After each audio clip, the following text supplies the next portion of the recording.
So our next speaker is Julie Czerneda, who's going to be talking about Canadian science fiction taking over the world nicely.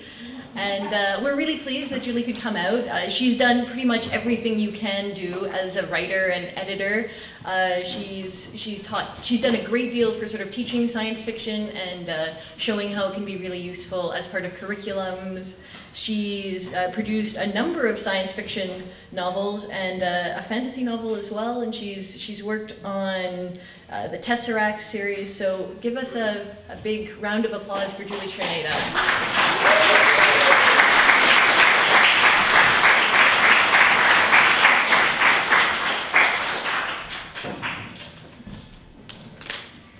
Hello, this is wonderful. We were trying to decide whether this was Hogwarts or something else, but this is just a fantastic setting, and I'm very pleased to be here. Thank you very much for having me. What a terrifying topic. Talk about Canadian science fiction. I'm a biologist by trade, and whenever I'm caught in a literary, sort of framework, I'm frankly terrified.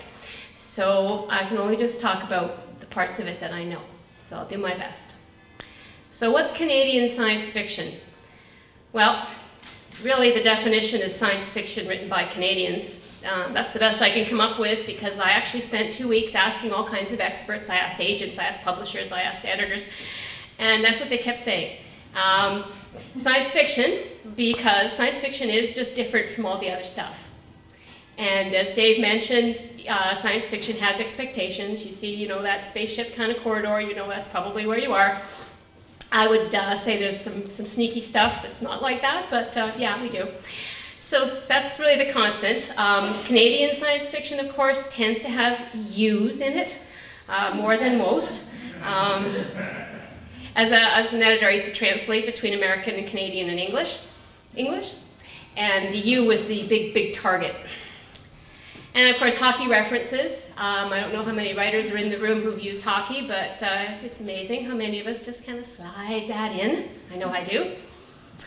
And among the comments I've received about Canadian science fiction, it's very interesting. I got quite pleased with some of this. I quoted you, Dave. You missed it. Yeah. Writers of Canadian science fiction are brave. We have guts. We are extremely talented and diverse, and we're risk takers.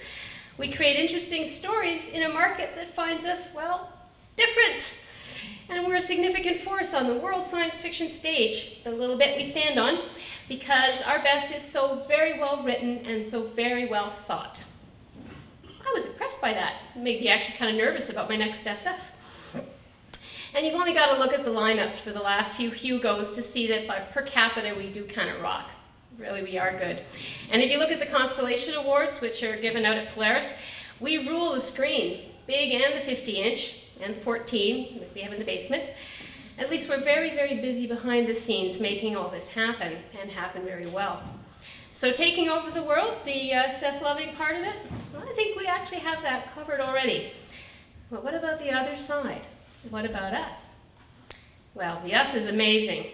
When I was in school, to paraphrase here, or to tell you where I came from, I really thought published authors lived alone while they wrote, were likely crazy while they wrote, and to be published had to be dead.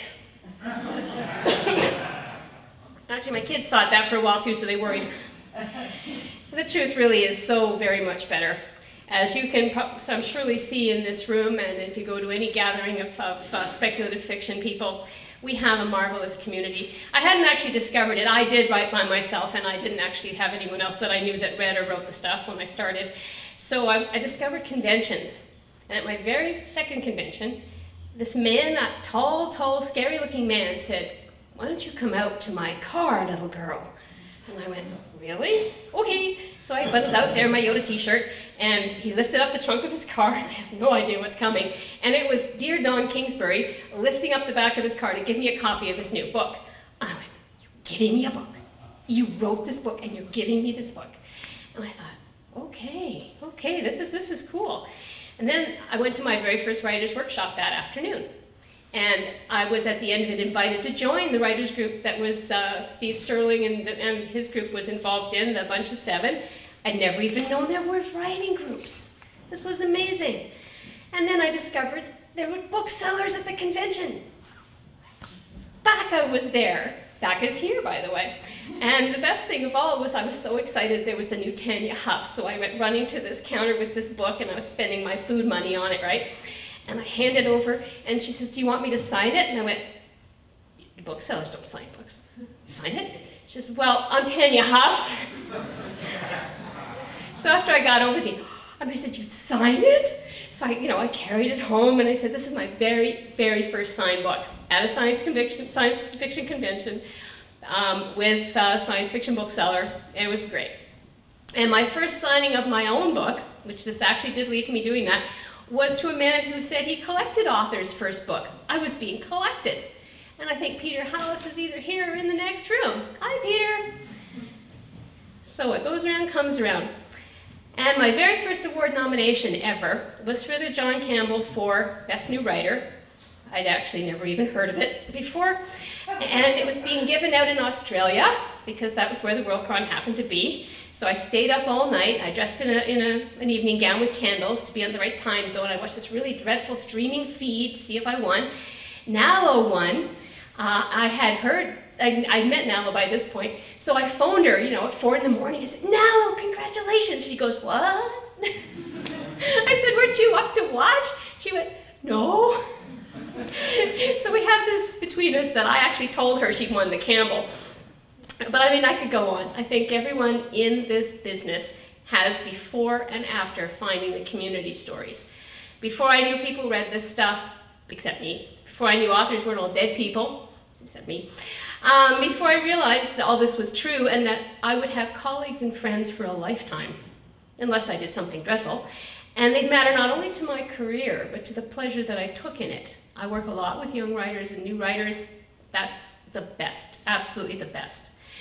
And the best of it all, too, is that we are producing, all by ourselves and all alone, a collective treasure. Canadian stories of imagination and wonder while taking over the world. There is one small problem with science fiction, Canadian or otherwise, and it's what makes it great. It's different. And different can be special, which can be good, and can be very important. Different, however, can also mean hard to find, hard to quantify and explain, and thus very hard to market. I was mistaken at a signing once where my family was with me by a dear little girl who thought I was J.K. Rowling and wondered where the lineup would start. I just held my breath for just a minute and I imagined that. Just for a minute. But, I drove myself there. It was I didn't need a limo or anything like that, but one could wish. As creators of stories, as writers, we're the core of science fiction. The fact is, though, the consumption of our stories by the great masses is mostly done through video games, television, and movies. My father's landlady in Aurelia loves Avatar, but has never heard of Judgment on Janus by Andre Norton or any of the other stories that played with that theme so well back when. I also love the movie and I love the books, but they find these things through the movies. Most people do. Science fiction is not coming out from print. To most people, it's coming out in a visual form. And most of my family, by the way, eagerly awaits the first movie made from my stuff so they know what I've been doing all these years. Really, before the movie, I'd like to succeed in print. I'd like all those daring and wonderful SF stories that are in your heads and in the heads of writers coming up to have the opportunity to put those stories in print and eat while they do so. And what we need to accomplish this, in my opinion, is to take advantage of change. Science fiction, you might figure out, is the best definition of it is the literature of change. It's about imagining consequence from a shift from the real or the norm or the common, and it gives you the good and the scary and the astonishing. Readers of science fiction are, as I'll tell anyone in schools or anywhere else, if they'll stand still long enough, the readers of science fiction, are the ones best equipped to survive and adapt to change in the real world. We've had practice. The marketplace in which we live and work is changing too. In good ways, scary ones, and it's astonishing. You'd think we would be the first to adapt and survive, being so practiced at it. And some of us are. Cory Doctorow would be a good example. Some of us aren't. And I don't believe it's the new technology, the e-books, the